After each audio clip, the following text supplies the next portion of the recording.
ఏ రాజకీయ నాయకుడైనా సరే ఎన్నికల్లో పోటీ చేయాలంటే కంపల్సరిగా ప్రజలకు కొన్ని ప్రామిస్లు అయితే చేయవలసి ఉంటుంది. అంటే మనం మేనిఫెస్టో అంటాం కదా, సో ఆ మేనిఫెస్టోలో అతను ఏమేమి చేయదలుచుకున్నాడో ఆ మేనిఫెస్టోలో మెన్షన్ చేస్తాడు. అలాగే ఆ మేనిఫెస్టోలో చెప్పినవి తను గెలిచిన తర్వాత చేయడానికి చాలా మంది రాజకీయ నాయకులు అయితే ప్రయత్నాలు అయితే చేస్తూ ఉంటారు. అయితే మనం అమెరికా విషయం చూసుకున్నట్లయితే అమెరికాలో కూడా డొనాల్డ్ ట్రంప్ ఉన్నాడు కదా, డొనాల్డ్ ట్రంప్ ఎన్నికల్లో కొన్ని ప్రామిస్లు అయితే చేయడం జరిగింది. అయితే ఎన్నికలు అయిపోయిన తర్వాత అతను మొదటి సంతకాలుగా వాటిపై సంతకాలు చేయడం జరిగింది అనమాట.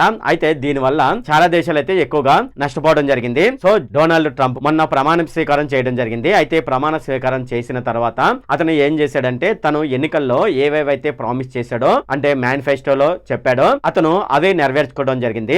వివిధ దేశాలు నష్టపోయినాయని ఇంతకు ముందు చెప్పుకున్నాం కదా, సో ఆ దేశాలు ఏ విధంగా నష్టపోయాయి, ప్రజలు ఏ విధంగా అతను తీసుకున్న నిర్ణయాల వల్ల ఇబ్బంది పడుతున్నారు అనే విషయాలు మనం ఈ వీడియోలో డిస్కస్ చేద్దాము. ఈ వీడియోలోకి వెళ్లే ముందు నాదొక రిక్వెస్ట్ ఫ్రెండ్, అదేంటంటే ఈ వీడియో కనుక మీకు నచ్చినట్లయితే ఇక్కడ కింద ఉన్న రెడ్ కలర్ సబ్స్క్రైబ్ బటన్ మీద అయితే ప్రెస్ చేయండి. ఇలా మీరు రెడ్ కలర్ సబ్స్క్రైబ్ బటన్ మీద ప్రెస్ చేయడం వల్ల నేను చేసిన ప్రతి ఇన్ఫర్మేషన్ వీడియో అనేది అందరికంటే ముందు అప్డేట్ రూపంలో మీ మొబైల్ కి అయితే చేరిపోతుంది. ఇప్పుడు మనం వీడియోలోకి అయితే వెళ్ళిపోదాం. అమెరికా 47వ అధ్యక్షుడిగా ప్రమాణం చేసిన వెంటనే డొనాల్డ్ ట్రంప్ తను మొదట్లో చెప్పిన ఎగ్జిక్యూటివ్ ఆర్డర్ల ద్వారా వివిధ దేశాలకు గట్టిగా దెబ్బపడిందని చెప్పవచ్చు. అయితే ఇవి ఆయన ఎన్నికల్లో రాకముందే ప్రజలకు ప్రామిస్ చేయడం జరిగింది. అతను ఏదైతే ప్రామిస్ చేశాడో అదే ఇప్పుడు నెరవేర్చడం జరిగింది. ఫర్ ఎగ్జాంపుల్ గా మనం చూసుకున్నట్లయితే మన ఆంధ్రప్రదేశ్ లోనైనా సరే ఎక్కడైనా సరే ప్రమాణ స్వీకారం చేసిన వెంటనే మొదటి సంతకాలు అని చెప్తూ ఉంటారు కదా, డొనాల్డ్ ట్రంప్ కూడా ఎగ్జిక్యూటివ్ ఆర్డర్స్ పైన సంతకాలు చేయడం జరిగింది. ఆ ఆర్డర్స్ ఏంటి, దాని వల్ల ఎవరు నష్టపోయారు అనేది ఇప్పుడు చూద్దాము. అమెరికాలో పుట్టగానే ఆ పిల్లలకు అమెరికా వారసత్వం రాదని చెప్పడం జరిగింది. అయితే ఇంతకు ముందు మనం చూసుకున్నట్లయితే తల్లిదండ్రులు అమెరికాలో సెటిల్ అయిపోయారు అనుకోండి, వాళ్ళకు గ్రీన్ కార్డు వచ్చింది అనుకోండి, తమ పిల్లలు అమెరికాలో పుట్టినట్లయితే అమెరికాలో వాళ్ళకు తల్లిదండ్రులు వారసత్వమే వస్తుంది. అంటే వాళ్ళు కూడా అమెరికాలో సెటిల్ అయిపోయినట్లు లెక్క అనమాట పిల్లలు. కానీ ఇప్పుడు ఈ పిల్లలకు వారసత్వం రాదు అని డొనాల్డ్ ట్రంప్ అయితే మొదటి సంతకం చేయడం జరిగింది. అంతేకాకుండా రాజ్యాంగం ఉంది కదా, అంటే మనకు రాజ్యాంగం ఎలాగా ఉంటుందో అలాగే అమెరికా కూడా రాజ్యాంగం అయితే ఉంటుంది. ఆ రాజ్యాంగంలో కొద్దిగా మార్పులు కూడా చేసే ప్రయత్నం చేస్తున్నాడు. అయితే ఇంతకు ముందు చూసుకున్నట్లయితే అమెరికాలో తల్లిదండ్రులకు పిల్లలు పుట్టిన వెంటనే ఆ పిల్లలకు అమెరికా వారసత్వం అయితే వస్తుంది. అయితే ఆ పిల్లల తల్లిదండ్రులు అమెరికాలో పౌరసత్వం ఉన్నా లేదంటే గ్రీన్ కార్డు ఉన్నా సరే ఆ పిల్లలకు అదే వారసత్వం ఆటోమేటిక్ గా వస్తుంది. కానీ ఇప్పుడు ఆ అవకాశం లేదని డొనాల్డ్ ట్రంప్ అయితే చెప్పడం జరిగింది. అయితే ఇప్పుడు మనం చూసుకున్నట్లయితే అక్కడ గ్రీన్ కార్డు పొందడం కూడా చాలా కష్టమంట. అయితే గ్రీన్ కార్డు కోసం అలాగే పౌరసత్వం కోసం ఎవరైతే ఇప్పుడు వరకు అప్లికేషన్లు గవర్నమెంట్ కి సబ్మిట్ చేశారో అవి అప్రూవల్ పొందడం కూడా ఇప్పుడు కష్టమైన పని అంట. ఇక H1B వీసా అమెరికాకి పొందడం అనేది చాలా కష్టమైన పని. అంతేకాకుండా H1B వీసా మీద ఎవరైతే అమెరికాలో ఉండి జీవిస్తున్నారో వాళ్లకు ఆ H1B వీసా అనేది రెన్యువల్ అవడం కూడా కష్టమైన పని. అయితే ఇప్పటి వరకు అమెరికాలో H1B వీసా మీద వెళ్ళిన వాళ్ళు ఉంటారు కదా, ఆ వెళ్ళిన వాళ్ళు 6 సంవత్సరాల వరకు అయితే ఆ వీసా అయితే వ్యాలిడిటీ అయితే ఉంటుంది. 6 సంవత్సరాలు దాటిన తర్వాత వాళ్ళను బలవంతంగా అక్కడ నుంచి పంపించేస్తారంట. అయితే ఇది ఒక భారతీయులకు మాత్రమే కాదు, అన్ని దేశాల వాళ్ళకు కూడా ఇదే పరిస్థితి. అయితే H1B వీసా మీద ఎవరైతే అమెరికా వెళ్తున్నారో అక్కడ వాళ్ళు అమెరికాలో జాబ్ చేసుకుని సెటిల్ అయిపోయిన తర్వాత అతను పెళ్లి చేసుకున్న తర్వాత అతని భార్యని కూడా అమెరికా తీసుకువెళ్లే వాళ్ళు. అలాగే అక్కడ పిల్లలని కనడం, పిల్లలు పుట్టిన తర్వాత ఆ పిల్లలకు అమెరికా వారసత్వం అయితే వచ్చేది. దాని తర్వాత 10 ఏళ్లలో వాళ్ళు గ్రీన్ కార్డ్ అయితే సంపాదించుకునే వాళ్ళు. అయితే ఇది ఇంతకు ముందు 5 ఏళ్ల కాలంలో ఇలా జరిగేది, కానీ ఇప్పుడు ఆ పరిస్థితి లేదంట. ఇప్పుడు గ్రీన్ కార్డు పొందడమే చాలా కష్టం. ఈ విధంగా ట్రంప్ అయితే ఒక ఎగ్జిక్యూటివ్ ఆర్డర్ అయితే ఇవ్వడం జరిగింది. అయితే అక్కడ చాలా మంది ఏమనుకుంటున్నారంటే అమెరికాలో ఉన్న సుప్రీంకోర్టు ఈ ఎగ్జిక్యూటివ్ ఆర్డర్ ని సమర్థిస్తుందా? అయితే ట్రంప్ ఈ ఎగ్జిక్యూటివ్ ఆర్డర్ ని పాస్ చేశాడు కదా, అయితే ఇది అమలు కావాలంటే తప్పనిసరిగా రాజ్యాంగ సవరణ చేయాలి. అంటే అమెరికా రాజ్యాంగ సవరణ చేయవలసి ఉంటుంది. మన దేశంలో రాజ్యాంగ సవరణ ఎలా చేస్తారో అమెరికాలో కూడా రాజ్యాంగ సవరణ చేయవలసి ఉంటుంది. అయితే అమెరికాలో ఉన్న ప్రజలు దీన్ని పూర్తిగా వ్యతిరేకించడం జరుగుతుంది. ఇక అమెరికాలో సిలికాన్ వ్యాలీ అయితే ఒకటైతే ఉంది. అయితే అక్కడ పెద్దలు దీన్ని పూర్తిగా వ్యతిరేకిస్తున్నారు. ఎందుకంటే దీని వల్ల ఎక్కువగా నష్టపోయేది వాళ్ళే. ఇకపోతే స్టూడెంట్ వీసా కోసం భారతదేశంలో చాలా మంది అప్పులు చేసి అమెరికాలో చదువుకుంటూ జాబ్ చేసుకోవాలని అలాగే అమెరికాలో సెటిల్ అవ్వాలని ఎవరైతే అనుకుంటున్నారో వాళ్ళకు ఇది ఒక విధమైన ఆశాభంగమే అని అనుకోవచ్చు. అయితే అమెరికా వంటి యూనివర్సిటీలో చదువుకోవాలి అని ఎవరైతే అనుకుంటారో వాళ్ళకైతే ఇది కలగానే మిగిలిపోనుంది.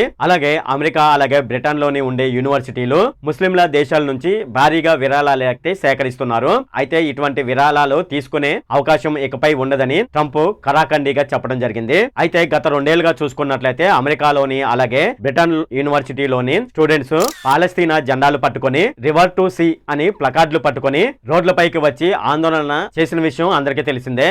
ఇంత గొడవ జరుగుతున్నా సరే రివర్ టు సీ అంటే ఏమిటని చెప్పలేని పరిస్థితిలో అమెరికా వాళ్ళు అయితే ఉన్నారు. అయితే దీని అర్థం ఏమిటని ఇప్పుడు నేను మీకు చెప్తాను. రివర్ అంటే జోర్దాన్ నది, సీ అంటే దానికి దగ్గరలో ఉన్న మధ్యధరా సముద్రం. అయితే జోర్దాను నది అలాగే మధ్యధరా సముద్రానికి మధ్యలో ఉన్న భూభాగం పాలస్తీనా అని వాళ్ళైతే ప్లకార్డులు పట్టుకొని నిరసనలు తెలుపుతున్నారు. అయితే ఈ నిరసనలు తెలిపిన వారిలో మన భారతీయులు కూడా ఉండడం విశేషం.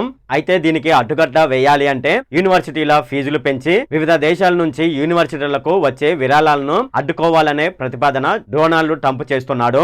ఇదే జరిగినట్లయితే భారతీయులు ఎవరైతే ఉన్నారో వాళ్ళు అమెరికాలో చదువుకోవాలంటే వాళ్ళు ముందుగానే అమెరికాలో చదువుకోవడానికి ఎంత డబ్బులు కావాలనేది ముందుగా చూసుకొని అమెరికా వెళ్ళవలసి ఉంటుంది. ఎందుకంటే అక్కడ ఫీజులు ఎక్కువగా పెరుగుతున్నాయి కాబట్టి. అయితే డొనాల్డ్ ట్రంప్ ఉద్దేశం ఏంటంటే అమెరికాలో ఎవరైతే చదువుకుంటున్నారో వాళ్ళ చదువు కంప్లీట్ అయిపోయిన తర్వాత వాళ్ళు వాళ్ళ దేశానికి వెళ్ళిపోవాలి. ఒకవేళ కనుక వాళ్ళకు అమెరికాలో ఉద్యోగం వచ్చినట్లయితే వాళ్ళ దేశానికి వెళ్లి అక్కడ నుంచి వీసాకి అప్లై చేసుకుని అమెరికా తిరిగి రావాలని డొనాల్డ్ ట్రంప్ ప్రతిపాదన.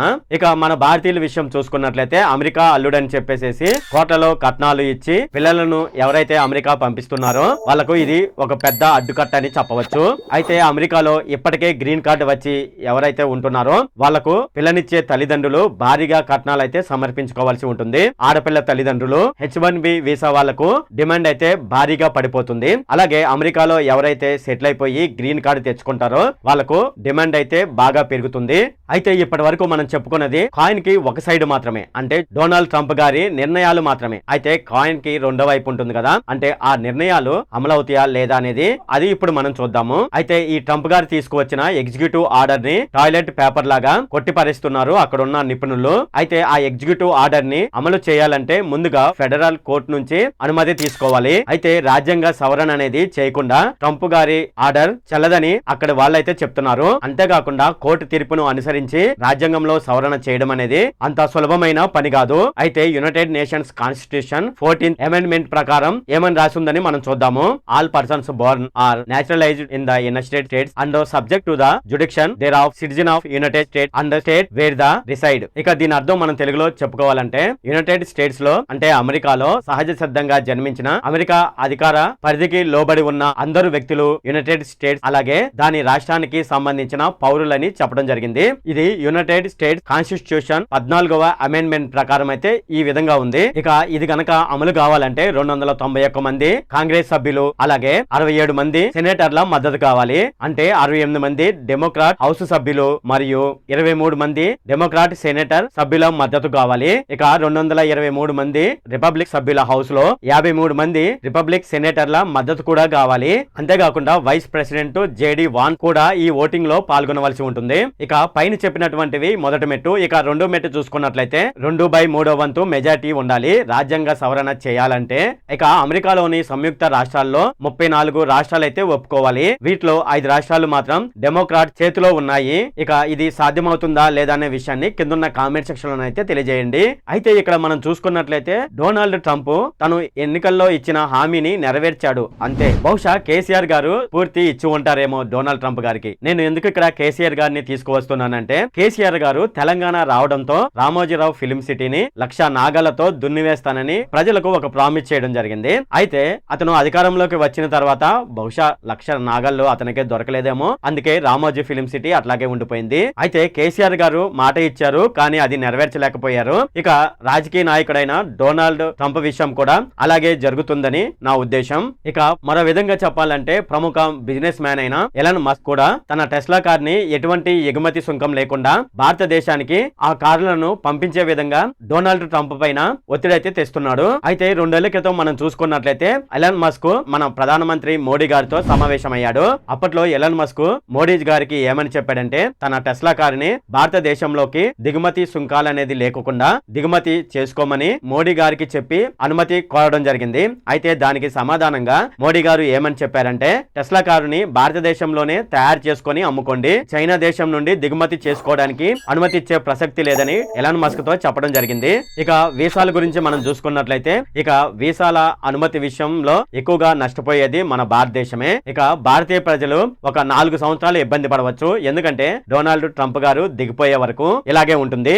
ఒకవేళ డొనాల్డ్ ట్రంప్ గారి ఆర్డర్లను అక్కడ ఉన్న కోర్టు వాళ్ళు అనుమతించకపోతే, అంటే కోర్టు స్టే ఇస్తే ఒక 3 నెలలు అయితే ఇబ్బంది పడవలసి ఉంటుంది. అయితే ట్రంప్ అధికారంలోకి వచ్చిన తర్వాత వివిధ దేశాలు పెద్దగా సంతోషపడింది అయితే లేదు. దానికి కారణం ఏమిటంటే నేను పై చెప్పిన కారణాలని చెప్పవచ్చు. డొనాల్డ్ ట్రంప్ గారి ఆర్డర్ విషయంలో మీ ఒపీనియన్ ఏంటి అనే విషయాన్ని కిందున్న కామెంట్ సెక్షన్ లో అయితే తెలియజేయండి. ఇది ఫ్రెండ్ ఈ వీడియోలో. ఫ్రెండ్ ఈ వీడియో కనుక మీకు నచ్చినట్లయితే క్రిందున్న రెడ్ కలర్ సబ్స్క్రైబ్ బటన్ మీద అయితే ప్రెస్ చేయండి. అలాగే ఈ వీడియోని మీ ఫ్రెండ్స్ అండ్ ఫ్యామిలీ మెంబర్స్ కి అయితే షేర్ చేయండి. అలాగే ఈ వీడియో సంబంధించి ఏమైనా కామెంట్లు ఉన్నాయి అనుకోండి, నాకు తప్పనిసరిగా కిందున్న కామెంట్ సెక్షన్ లో అయితే తెలియజేయండి. ఈ వీడియో ఎంత friend. Okay, thank you friend.